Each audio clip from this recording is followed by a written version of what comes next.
Hi, it's Wick and Helen with Camino Provisions.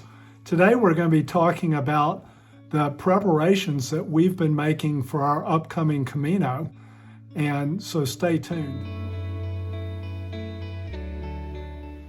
One of the first things you want to look at is your passport or whatever credentials you're going to need to get into Spain from the country that you live in. In our case, coming from the U.S., we need our U.S. passports. And this is something to check several months away from the actual departure date to Spain, because if you need any updating, if your expiration date will occur sometime during your Camino or too close to it, or if you don't have enough pages in your passport to make the immigration people happy, you'll need to go ahead and get going with that to get it right. The other type of passport that you will need, besides your home country passport or credentials from your home country to get through immigration in Spain, is a Pilgrim passport, credenciál passport, which is what pilgrims will carry with them from place to place as they walk. And you can order these ahead of time probably from your home country pilgrim groups or from the Camino Forum. I'll put some links below in the description box of where you can order these, or you can just wait until you get to Spain and go to the Pilgrim Office in Saint Jean, if that's where you're starting, or to Pilgrim Offices and churches along the way also have them. But the reason you get this passport is for each place you stop will have a rubber stamp that they will stamp in one of these squares and date it. And that documents your walk, so that when you get to the end, the Pilgrim's Office in Santiago will look to see that you have walked what you need to walk if you're going to ask for a Compostela. It also allows you to stay in the municipal albergues along the route, because the priority for beds is given to those who are walking. And so when you get to a municipal albergue, you show your passport that you did walk from the last place that you stayed, and you prove that by the rubber stamp. So not only is it a true pilgrim passport that you carry with you as you walk, it's a wonderful memento when you finish your journey and get back home. You kind of relive all the different places you stopped along the way. One of the questions that we get quite often is, how much training do I have to do before I leave to walk on the Camino? The Camino really is an intense physical challenge, and mostly, because you're walking every single day. And so, I'm really good for the first day, and then you wake up the second day and have to start again, and it's tough. So we recommend, as much as you're able, to just start walking in your daily activities. And the more, the better.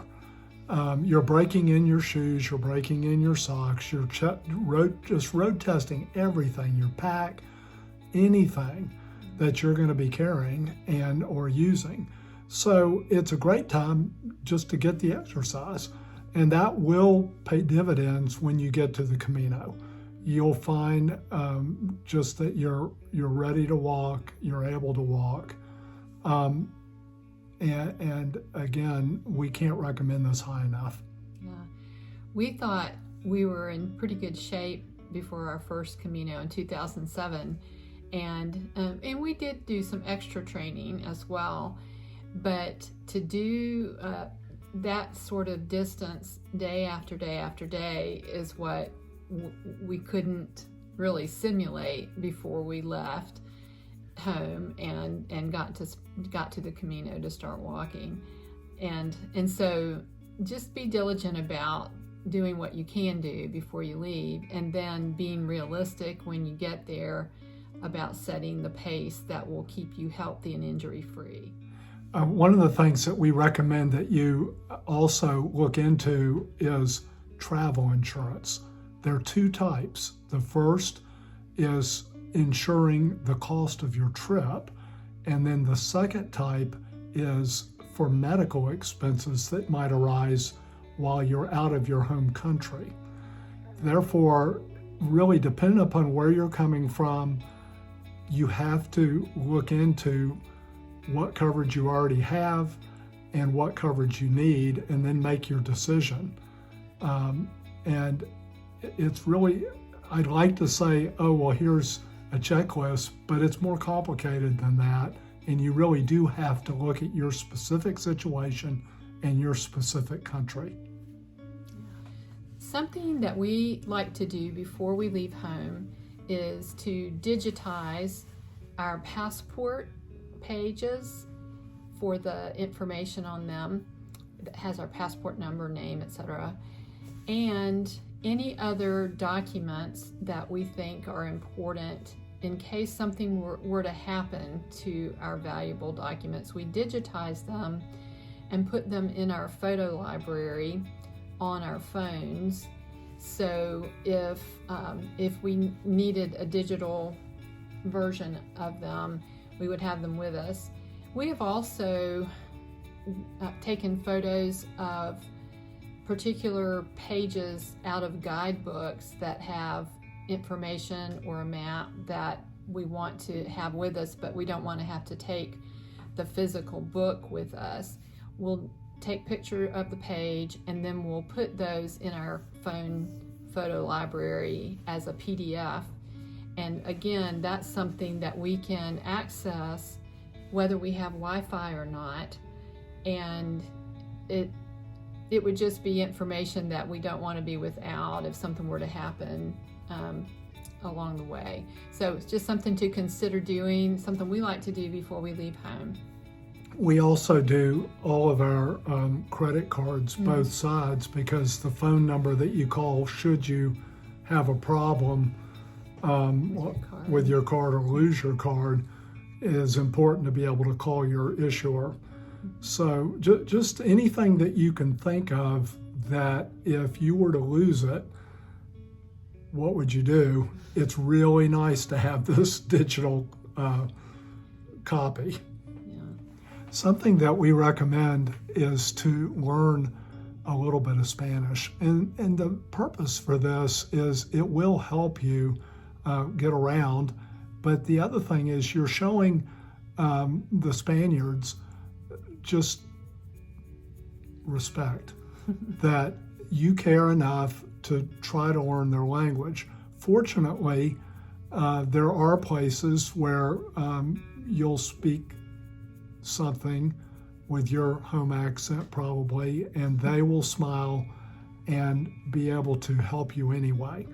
So, but it is a kind thing and a respectful thing to do, and we have found it to be very helpful.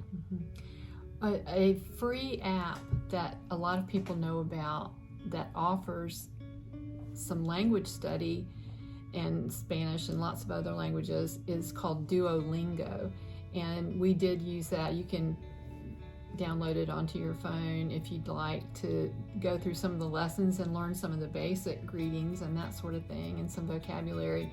I will say that English is recognized as the universal language of the Camino. That doesn't mean that everybody speaks English on the Camino by any means, but in fact, one of the most wonderful experiences that you have when you're on the Camino will be at a mealtime, for instance, a pilgrim mealtime, sharing a table with other pilgrims. You might have one person who speaks Italian and French, and then another person who speaks French and English, and you end up having this three-way conversation with these people who speak all these different languages. It's actually very fun. The other thing I wanted to mention that's a real good resource is the Google Translate app, which you can download from iTunes or whichever app store is right for your phone.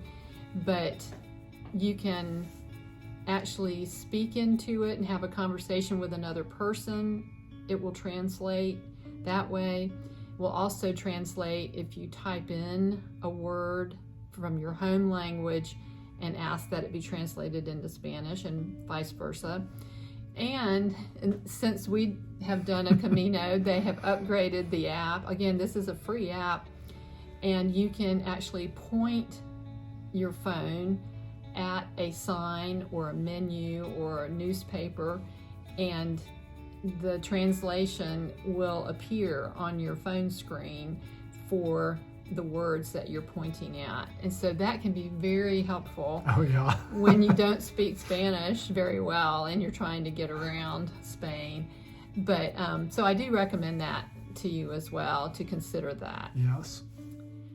Another thing we try to do is look ahead on the calendar to see if we have any doctor or dentist visits coming up that would either happen during the time we've planned to be away for the Camino or really close to it. So we try to keep up just taking care of ourselves with doctors and dentist visits before we leave our home country to go to the Camino. So consider doing that. Thanks for watching, and if you have any other questions about preparations for the Camino, and if you have any comments about the way things might be in your home countries that would help future pilgrims, please put those below this video. And we'll also be putting the links that I mentioned as we talked about different things in that description box below too. And we would just ask that you would subscribe to the channel to help get the word out, to help other future pilgrims around the world. And until next time, we'll say, Buen Camino.